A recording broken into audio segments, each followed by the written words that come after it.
ఇప్పుడు పులిహోర పులుసు చేసుకుందామండి. పులిహోర పులుసుకి కొంచెం మెంతులు, ఫస్ట్ కొంచెం మెంతులు వేయించాలి.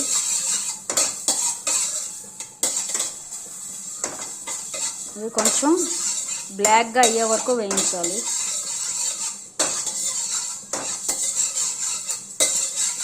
బ్లాక్గా అయ్యాక ఇందులో కొంచెం నువ్వు పప్పు, sesame seeds, white sesame seeds వేసి బాగా వేయించాలి. కొంచెం ఎక్కువే వేయించాలి.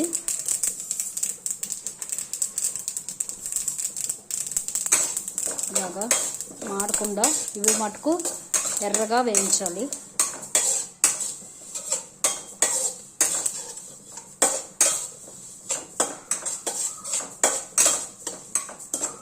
ఇంకోటండి, ఈ సేసమ్ సీడ్స్ రోజుకి కొంచెం తింటే చాలా మంచిది. ఫుల్ ఐరన్ ఉంటుంది. ఇవి ఒట్టినే ఇలా కొంచెం తింటే చాలా మంచిది రోజు. లేదా ఇలా ఫ్రై చేసి, ఒట్టి సేసమ్ సీడ్స్ ఫ్రై చేసి పాలల్లో పంచదార వేసి కలుపుకొని పౌడర్ కొంచెం వేసి తాగినా చాలా మంచిది రోజు మార్నింగ్. ఇవి ఇలా ఎర్రగా వేయించాలి.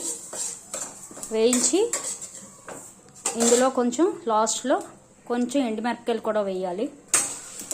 ఇలా ఎండుమిరపకాయలు కూడా వేసి దీన్ని పౌడర్ చేసుకోవాలి. చల్లారాక మిక్సీ వేసి పౌడర్ చేయాలి. నేను చేస్తున్నది పులిహోర పులుసు అండి. టెంపుల్ పులిహోర లాగా వస్తుంది. ఇలా చేస్తే మంచి టేస్ట్ వస్తుంది.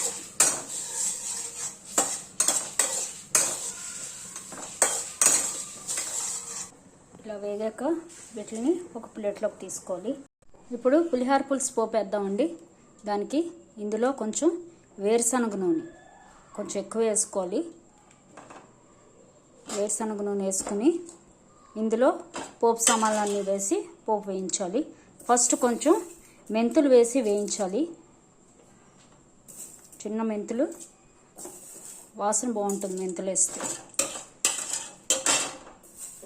పులిహోరకి ఎప్పుడు కూడా వేరుశనగ నూనె బాగుంటుంది. మెంతులు వేగాక మిగిలిన పోపు సామాన్లు వేసుకుంటాం. మెంతులు వేగేయండి. ఇప్పుడు ఇందులో మినపప్పు, శనగపప్పు, ఆవాలు పోపు వేసేయాలి.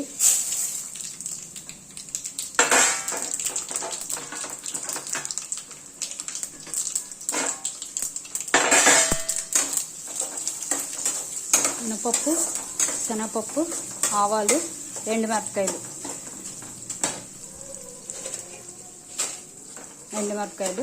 పోపు వేయాలి.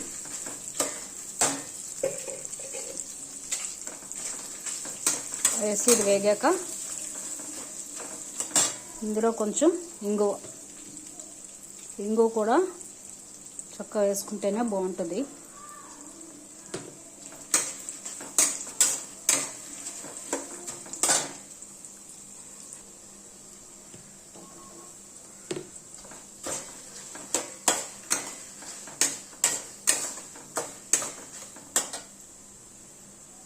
వేగిపోయింది పోపు. ఇప్పుడు ఇందులో పచ్చిమిరపకాయలు, కరివేపాకు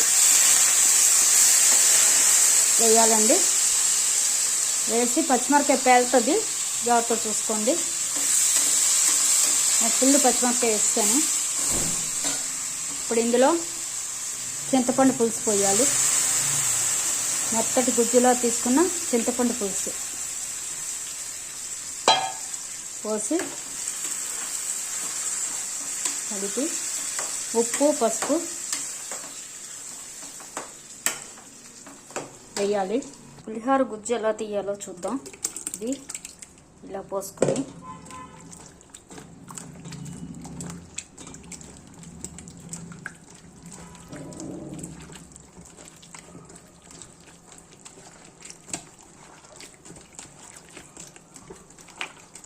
ఇలా చేస్తే ఈ చెత్తంతా కిందకి దిక్కకుండా నీట్గా ఉంటుంది.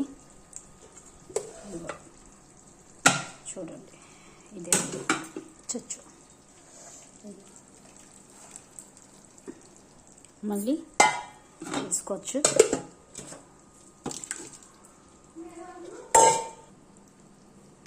ఇందులో ఇప్పుడు ఉప్పు కొంచెం ఎక్కువ పడుతుంది. ఉప్పు, పసుపు,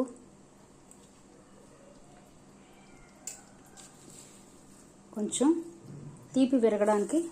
పులుపు విరగడానికి కొంచెం పంచదార వేస్తేనే బాగుంటుందండి. లేదా కొంచెం బెల్లం కూడా వేసుకోవచ్చు. పంచదార వేసి బాగా దగ్గర పడే వరకు ఉడికించాలి.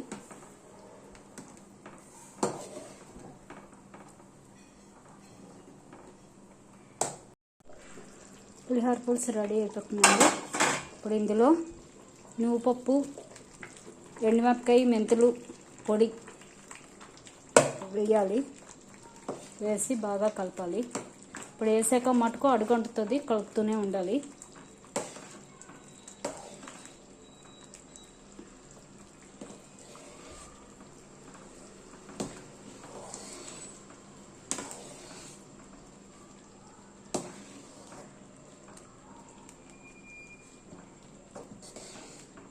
ఇప్పుడు ఇది వేసాక తొందరగా దగ్గర పడిపోద్ది పులిహోర పులుసు.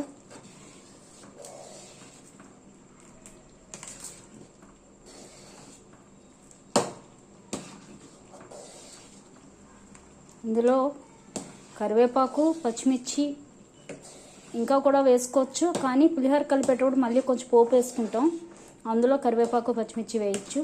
ఇది ఇలాగా పచ్చళ్ళలా కూడా కలుపుకుని తింటారు. ఇది కలుపుకొని కొంచెం నూనె వేసుకుని అన్నంలో కలుపుకొని తింటే చాలా బాగుంటుంది. పులిహోర పులుసు రెడీ అయిపోయిందండి. ఇంకా ఆపేయడమే.